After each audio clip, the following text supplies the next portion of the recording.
Assim, a imagem refletida no espelho para o nômade é apenas um reflexo, e não necessariamente o eu. O reflexo invertido no espelho é uma espécie de imitação, um uno, uma categoria, que por sinal é ilusória.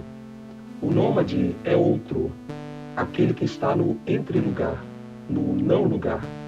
É o eu que está lá onde não está. O nômade é aquele que está sempre em movimento, em busca do que muitas vezes nem sabe. Alguém que resiste às normas e códigos sociais.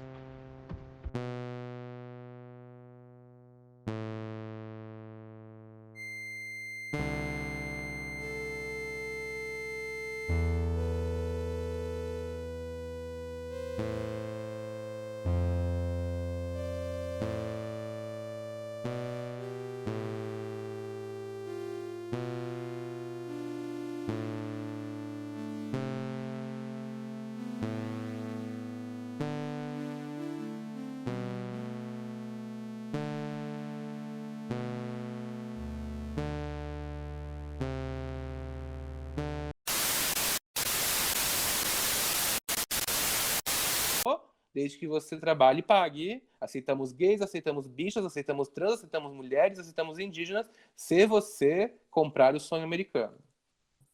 Né? A gente não inventou a roda, a gente não inventou esses problemas, a gente não está nem inventando, talvez, formas novas de pensar esse problema. A gente está tendo que passar por essa doutrinação anarquista, como alguém falou aí, já que a gente é fruto de uma escola, né, de uma fábrica de subjetividades de corpos dóceis, a gente está tendo que agora, aos 35, aos 22, aos 18, aos 21, ter que reaprender o mundo, reaprender a si e reaprender que, a gente estava mirando na direção errada. Isso aqui. Acho que vai encaixar.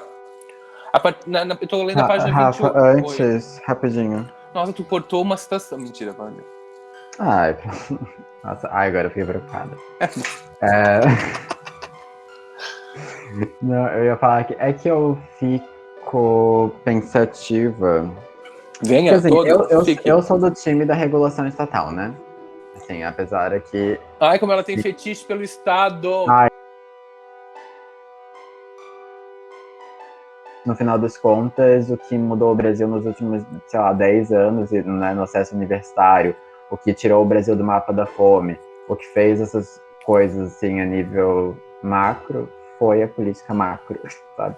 Em conciliação, claro, pode ser concomitante, mas talvez não esquecer em nenhum momento, não querer esquecer. Eu achei muito da hora esse corte, assim. Eu esqueço que não tem outras pessoas. Tati tá com... Eu, tipo, não tava esperando. Ela tá muito ocupada com o geladinho. Gente, eu sou dessa fase, nunca superei. Sim. Pode falar, Rafael, tua citaçãozinha aí. Tu me espera. Mas então assim, ó, vocês, por favor, multibilionários, vocês podem dar pra gente só, sei lá, 1.500 por mês, garantido pro resto da nossa vida, só pra gente, assim, ó, ter segurança que se a gente quebrar uma costela, a gente não morre da fome? Olha que bizarro. Esta é a realidade que nos está posta, né, gente? Este é o mundo colonial. A gente já sabe disso.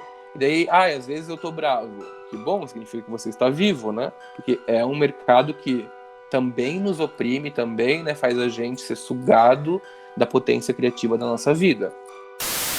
É como se agora eu estivesse analisando as cadeias narrativas e linguísticas e tentando separar essas zonas de opressão.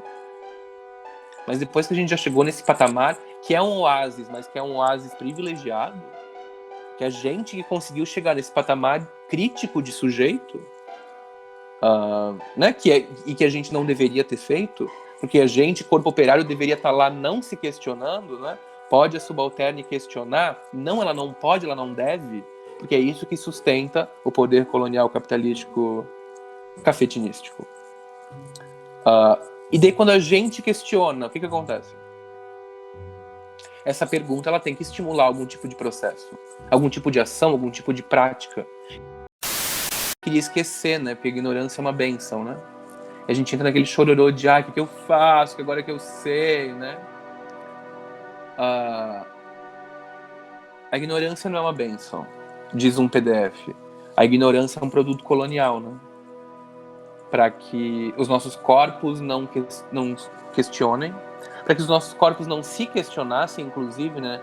Para que a gente olhasse para a gente tentando achar o produto que nos inventaram identitariamente, para que a gente cortasse a criatividade de si que a gente tem. E sabendo que a gente foi criado para ser ignorante, e sabendo também que se a gente está buscando esse tipo de conhecimento é porque a gente está tentando formar dentro da gente uma biblioteca anti-hegemônica ou antifascista, que a gente saiba do nosso potencial de transmissor, então, né? Que vamos pensar nesse tema da aula, né? A gente só vai aceitar a igualdade se ela for radical. Que a gente saiba os múltiplos graus de lutas e os múltiplos graus de conquistas que uma frase dessa tem que alcançar, né? E que talvez não será na sua vida. Para que a gente não fique assustado pelo tamanho da luta, mas também não confiante demais em não fazer nada, né? Porque em algum momento a corda vai arrebentar para o nosso lado, e se não arrebentar, significa que a gente vai ter que trabalhar igual condenado até o final da vida.